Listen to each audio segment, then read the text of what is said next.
네, 시민들 사이에서는 영무원 살인사건 가해자의 신상을 공개하라는 여론이 확산하고 있습니다. 신상 공개 여부는 다음 주 초에 결정될 것으로 보입니다. 사회부 김순철 사건반장과 자세히 이야기 나눠보겠습니다. 어서 오세요.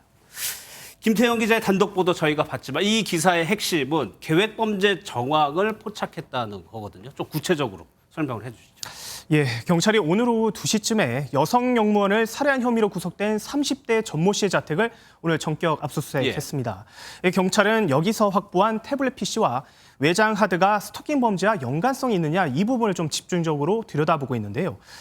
또한 전 씨가 현금 인출기로 뽑으려 했던 1,700만 원을 과연 어디에 썼느냐 이것을 밝히는 것도 중요한 부분으로 볼 수 있겠습니다. 예, 저희 취재 결과 전 씨는 경찰 조사에서 부모님께 드리려고 했던 것이다 이렇게 말한 것으로 확인됐습니다. 다만 경찰은 계좌 이체가 아닌 현금 인출 시도라는 점에 비춰볼 때 도주 자금으로 활용하려 했던 게 아니냐 이렇게 좀 보고 있는데요. 예. 그렇다면 계획범죄 정황이 좀 더 깊어졌다 이렇게 볼 수 있겠습니다. 상식적으로 좀 안 맞는 해명이 있기도 합니다. 범행이 잔혹했기 때문에 가해자 신상 공개해야 된다는 여론이 높을 수밖에 없어요. 네, 맞습니다. 경찰이 다음 주 월요일에 피의자 신상공개위원회를 개최한다고 공식적으로 발표했습니다. 예. 우선 신상공개위원회는 경찰 내부위원 3명과 외부위원 4명으로 구성되고 3분의 2 이상이 찬성하면 의결되는데요. 국민의 알 권리와 재범 가능성 그리고 범행 수단의 잔인성이 판단 기준이 됩니다. MBN이 최초 보도했던 송파 신변보호 가족 살인 사건의 피의자 이석준도 이 같은 심의를 거쳐 신상이 공개된 바 있습니다. 또한 전 씨에게 적용된 죄명이 살인죄에서 보복살인으로 바뀌었다는 점도 눈에 띄는 대목인데요. 예. 살인죄의 최소 형량은 5년인데 반해 보복살인은 최소 10년이거든요.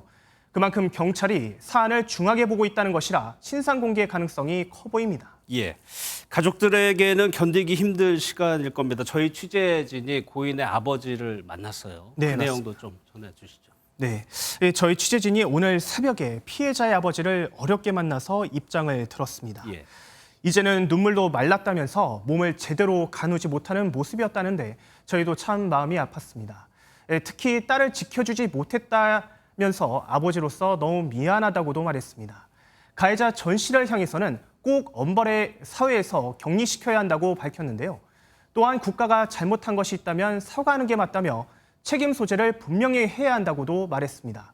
한 유족은 저희 취재진에게 서울교통공사 사장이 와서 사과를 하고 책임지는 모습을 보이는 게 순서인데 단 한 차례도 오지 않았다고 분통을 터뜨리기도 했습니다.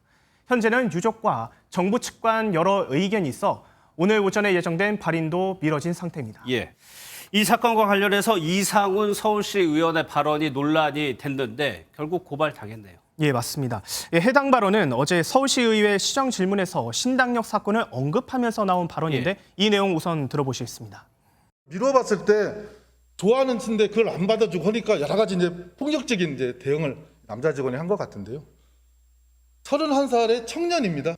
서울교통공사 정도를 들어가려면 나름대로 열심히 아마 사회생활과 취업 준비를 했었을 우리 서울 시민의 청년일 겁니다.